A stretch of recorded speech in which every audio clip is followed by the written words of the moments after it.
Hey everybody, this is my 10-gallon living room tank, and there's my little powder blue dwarf gourami in there.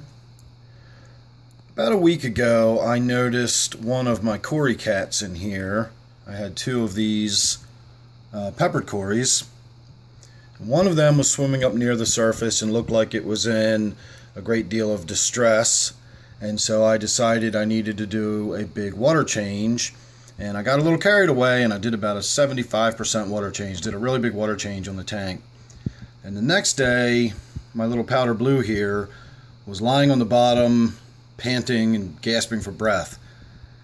And after a day and a half of that, I considered euthanizing him, because it didn't seem like he was going to get any better. But I had my suspicions as to what was going on, and I let it ride. And on the third day, I turned the lights on in the morning, and he was bright-eyed and bushy-tailed, waiting for breakfast. And as you can see, he's swimming around perfectly normal now, and he snapped back completely.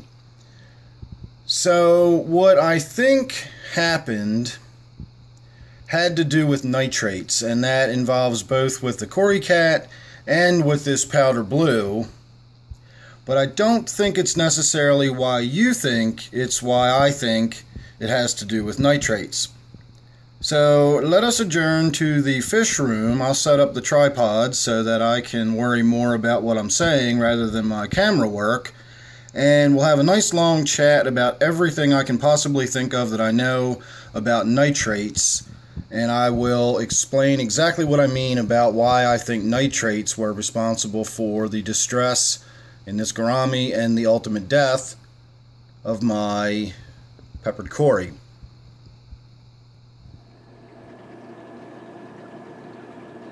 Alright everybody, I just fed the native tank here so we can have something to look at while I ramble on about nitrates.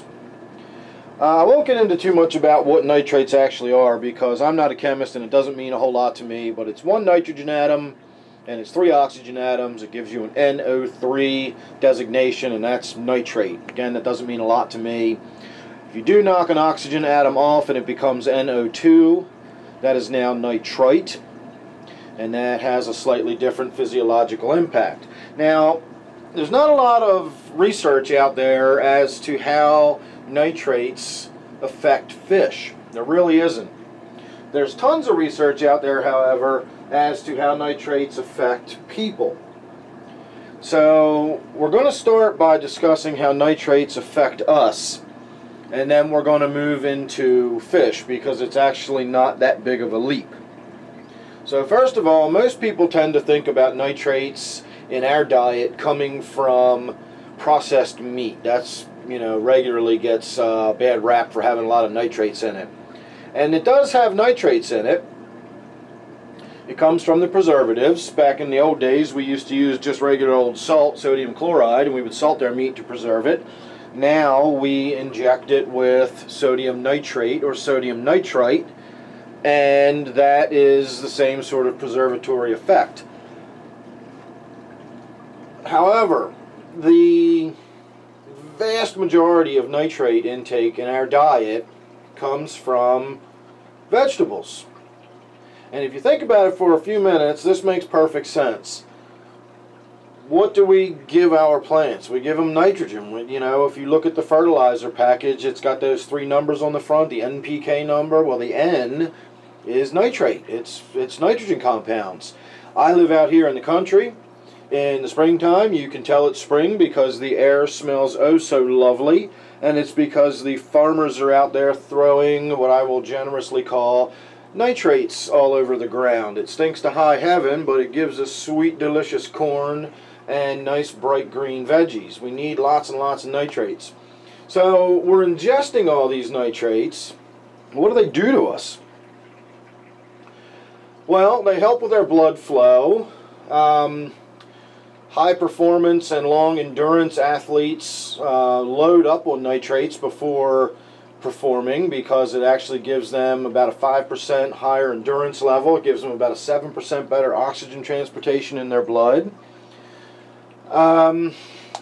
If you have angina, if you have heart problems and you have to take nitroglycerin, the nitroglycerin has the nitrates that quickly break down into nitrites and then your body rapidly converts that into nitric oxide, which is a vasodilator and opens up your arteries and gives you some pain relief in your heart. Nitric oxide is also something our bodies produce naturally. And for some men, they don't produce enough nitric oxide, and so they take a medication that boosts their nitric oxide levels and gives them a very specific result.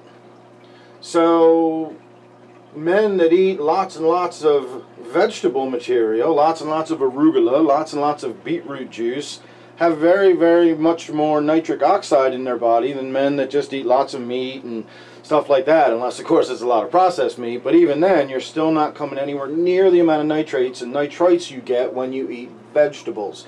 And all they do is good stuff for us. So why is there such a fuss about nitrates? And why does the government put limits on the amount of nitrates that we can have in our drinking water? Well, that's an easy one to answer, and that's for one very specific reason only, and that is because babies under the age of 6 months cannot process the nitrates properly.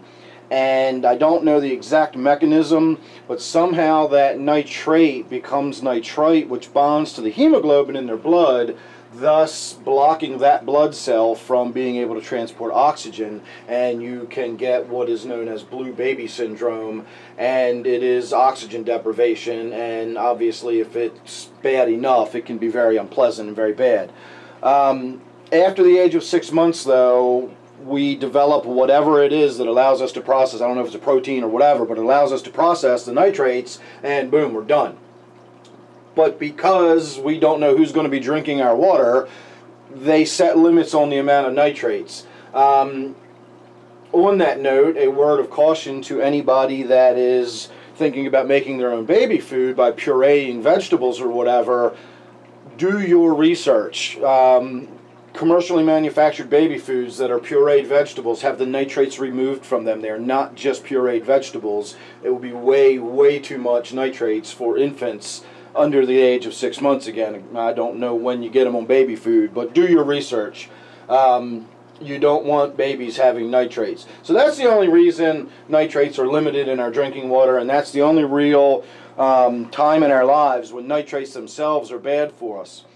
The other time nitrates can be bad is if we cook them under very high temperatures. So bacon, for example, that you're frying at a very high temperature, the nitrates in the bacon convert to nitrosomites or something like that. I can't think of what the name of them actually is, but it breaks down into another compound which actually is known to be carcinogenic. It does actually cause cancers. So that's a little something different. Otherwise, nitrates do nothing but good for us, and they're a big part of our diet, and the people who have what most people tend to think of as the healthiest diets, you know, the people with the high vegetable diets, they get the most nitrates out of anybody. So, how does this translate to our fish tanks? Because we all know that nitrates above 40 parts per million becomes really dangerous for your fish, and that's where you're wrong. That's just not true. There's no science that supports that, and this is where the controversy starts. And before you rush right down into the comment section below, make sure you hear me out and listen to everything I have to say. If you still disagree with me, then by all means I would love to hear your comments. But nitrates in our fish tank are not the big scary monster that they're made out to be. I'm not exactly sure why they're made out to be the big scary monster. 30 years ago in the fish hobby, if you talk to old timers, they didn't care about nitrates. They never thought about them. Wasn't an issue. That's actually something that's sort of come around fairly recently. I've got my ideas of where that came from, but that'll be something a little bit different, and maybe we'll get to that, maybe we won't. If you think about what I just said about nitrates, let's think about the fish we're looking at right here. These fish come from pristine water. You know, these fish come from the kind of water you would think like, oh, these can't have any nitrates. And indeed, if I test the water they come from, where I collect them, I've never found any nitrates in the water. It's just no nitrates, no nitrites, no nothing. But if you watch them in there, they're eating the algae, they're eating the algae wafers, they're consuming loads of nitrates because they're eating all of this vegetable material, and it's got loads of nitrates in it. If you watch my gouramis, if you watch my synodontists, they just devour plant material. They're just gorging on nitrates. So how, if they're eating nitrates out of the tank all day long, how is 35 or 55 parts per million nitrates in the water going to kill the fish? That makes no sense whatsoever.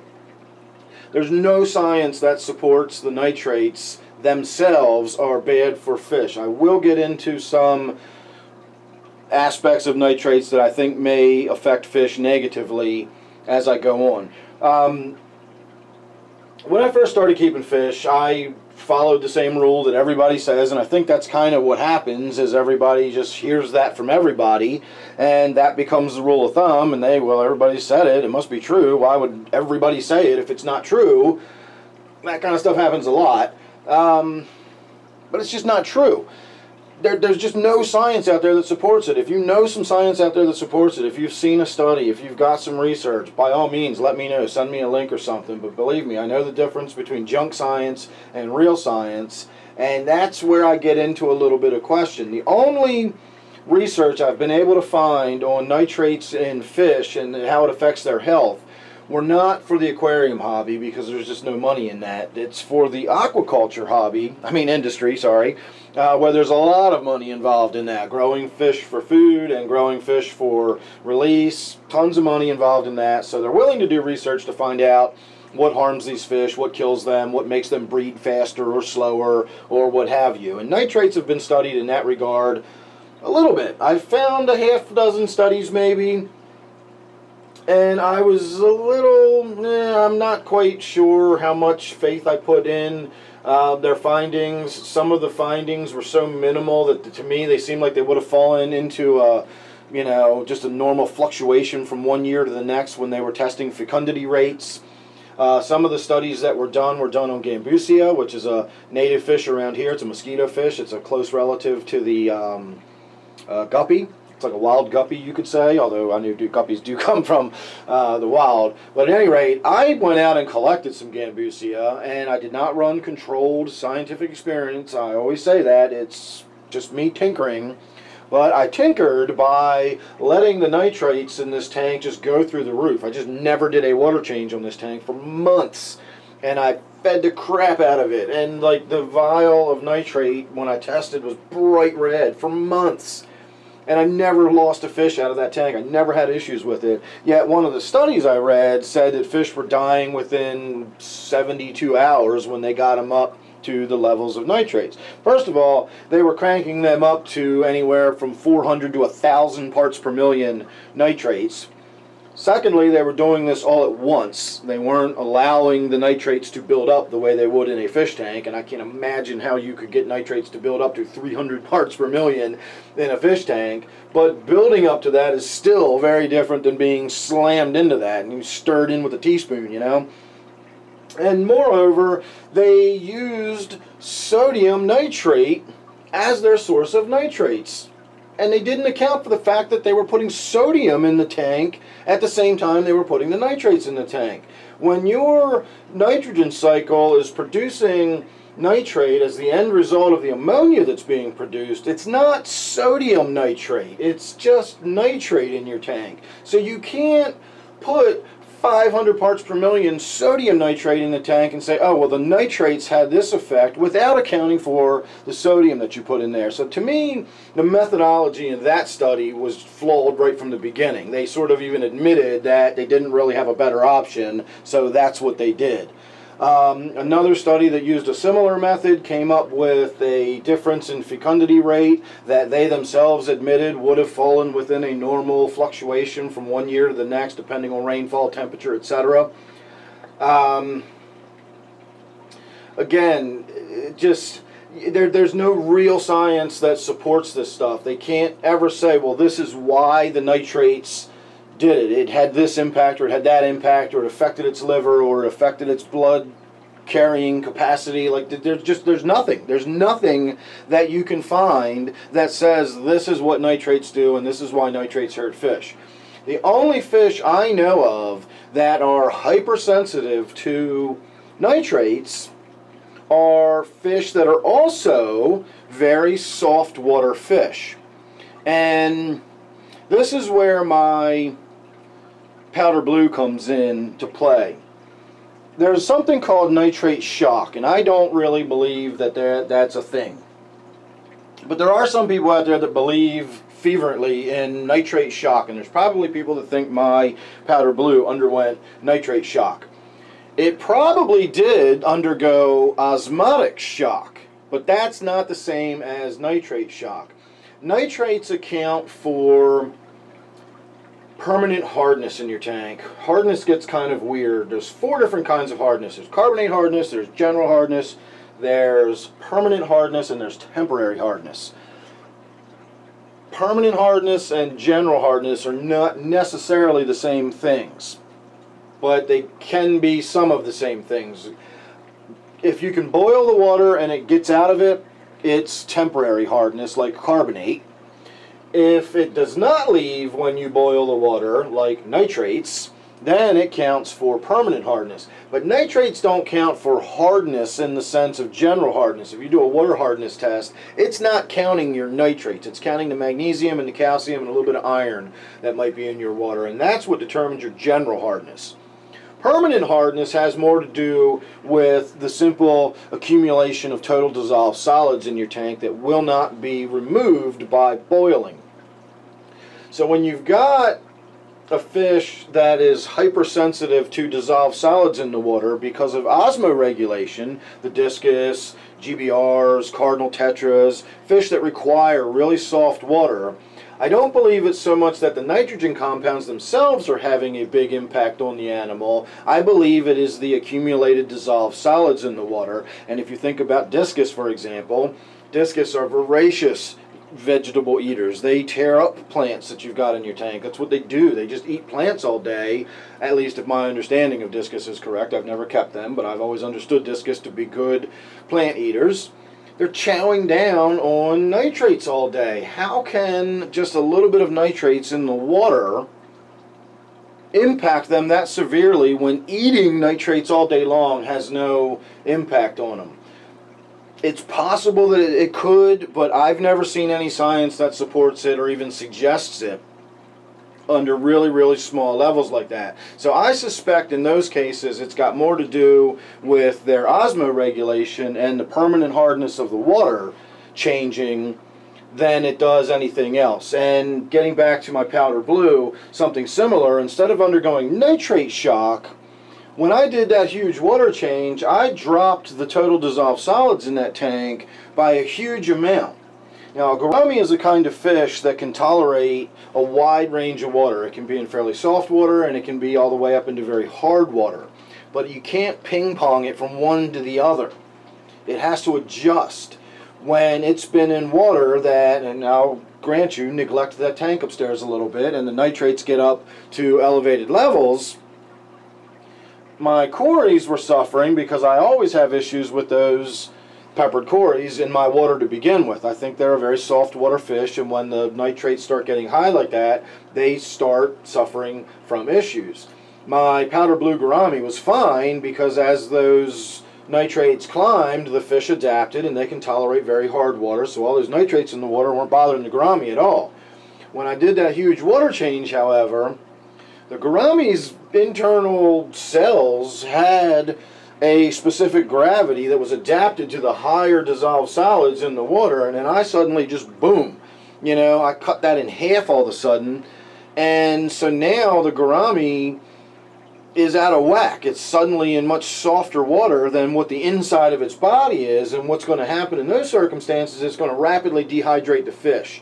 And I think it simply underwent osmotic shock from having the dissolved solids lowered so much. I don't think it's nitrate shock necessarily. I just simply think it went through osmotic shock, and over a couple of days it rehydrated, its cells adapted and balanced out, and it recovered. The cory unfortunately did not, but I think that's what happened with the gourami, and I think again that was more of osmotic shock than the nitrate shock.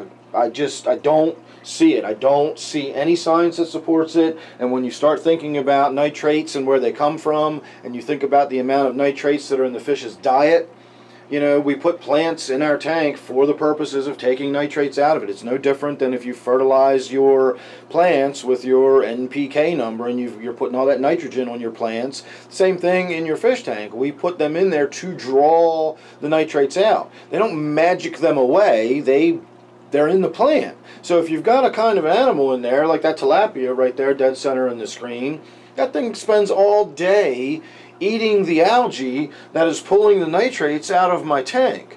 So effectively those nitrates are being converted into fish poop, which breaks down into more nitrates. It's just a big cycle that goes around and around, and it's going through the fish's body. They're eating the nitrates and then producing waste, and then that waste gets converted into nitrates, which then get converted back into plants. I just don't see where nitrates are bad for your fish. There's just nothing really that solidly supports it. If you're in a situation where your tank is literally getting up to 200 or 300 parts per million, you got other issues. You know, you're going to be having issues with God knows what if you're letting your tanks go that long without a water change. You just can't do that. And that's where the nitrate at 40 parts per million, do your water change, etc., comes into play. When I first started sort of figuring out that nitrates really weren't the boogeyman that everybody makes them out to be, I spoke to a friend of mine that's been in the industry for a long time, and I was talking to her about it, and she just smiled, and she said, yeah, that's kind of a secret in the industry. And it's because it's a lot easier when you work in a fish store and 100 million people come through there every day, and you can imagine the kinds of questions you get from these people. Can you imagine having to explain to them what I just did every single time and hope they walk out the door with an understanding of the fact that they still need to maintain their tank and they still need to do blah, blah, blah? Or is it easier to just say, yeah, when your nitrates are up to like 40 parts per million, you need to do a water change? That's simple. It's easy, and it gets the job done. People go home thinking, yeah, I got to do a water change every week and keep those nitrates low. And that's a good idea. It's a good proxy. It's a good number to go by so you can say, okay, if my nitrates are getting up to here, well, everything else is too. You know, the phosphates, which again don't really have any physiological impact on your fish, but they do account for temporary hardness or permanent hardness.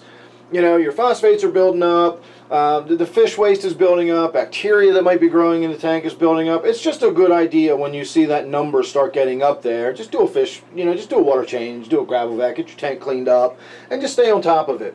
There are things about fish keeping that I still yet don't understand, and redox is one of them, oxygen redox or whatever. And I know that tanks that have been sitting for long periods of time without having fresh water cycled into them can start having issues where the fish aren't processing the oxygen properly, or again, that's just something I don't fully understand. But I do know that you cannot just let your tanks go forever. I hear people all the time saying, oh, well, my plants draw the nitrates out, and every time I check, it's 10 parts per million, so I always just top off. I haven't done a water change in a year. Yeah, okay, you know, you're throwing the dice. At some point, your tank is probably going to just crash. Don't go a year without doing water changes. Don't care if you're not seeing any nitrates in the water. And that's where that kind of nitrate thing starts getting a little dangerous. If you're telling people that it's the nitrates that are the dangerous thing you need to get out of your tank, and you've got somebody who's got a lot of plants, they feed very lightly, it's a lightly stocked tank, well, they're never really going to get an increase in nitrates, and they may never do a water change. But you still have to do water changes. You still have to stay on top of your tank maintenance. So it's just easier to say, do water changes when your nitrates get up that high. As far as the fish that we know that are hypersensitive to nitrates, as I was explaining earlier, that's just my theory. It may very well be that discus can't have nitrates in the water. They can eat them all day long, but they can't have it in the water. I just don't know why, and I've never seen any science that says why. If you know why, let me know. I would love to. Again, that's just my hypothesis about that. but I really have no way of testing it or any kind of controls or anything either. I would also be interested to know of anybody that's got African cichlids, because this would blow my theory out of the water. I know some African cichlids are said to be really sensitive to nitrates as well, and if that's the case, they're already in very hard water. I can't imagine nitrates accumulating having the osmoregulatory impact that I was speaking of earlier. So if there's some African cichlid or some other hard water fish that is also very sensitive to nitrates, I'd be interested to know about that, and I'd be interested to know about why they're, like, do they die when the nitrates start getting up? You know, again, anybody that's got African cichlids that keep, you know, hard water fish, any kind of hard water fish, that still seems to be very sensitive to nitrates. I'd be dying to hear from you. As far as everybody else, that's about all I can think of. I'm sure I'm forgetting something or missing something somewhere. But anyway you slice it, just keep in mind, do your water changes, stay on top of your tank maintenance. You know, the fish are still swimming around in their own toilet. Any way you slice it, you know, fish can't flush, so you need to do your water changes regardless of whether the nitrates are actually hurting the fish or not. The tank is still probably getting dirtier, so use that number simply as a proxy number. But don't panic if your nitrates are getting up there a little bit. You don't have to cancel your vacation to come home early to do a water change because your nitrates hit 41 parts per million. Anything under 100 parts per million, and you just really don't have anything to worry about. You start getting up into those really, really ridiculously high numbers, and then you start having, you know, issues with the immune system. They get more susceptible to disease. You know, again, it's just all these sort of generic-y, random sort of things. I mean, I can lower my tank temperature by 10 degrees and have an impact on their immune system that makes them more susceptible to disease. You know, so don't freak out over nitrates. That's a big secret in the industry, apparently, that they're not as bad for fish as everybody makes them out to be. And to my knowledge, there's no science that backs up that they're bad for fish at all. So that's my 2 cents. Now you can rush down to the comment section there to start chewing me a new one and giving me your 2 cents. Let me know what you think. Make sure you're subscribed. You never know what you're going to get with me. I do videos like this, plus I also do little short stuff here and there. Don't forget, this is my native tank. Thanks for sitting through all this. See you real soon in the next one.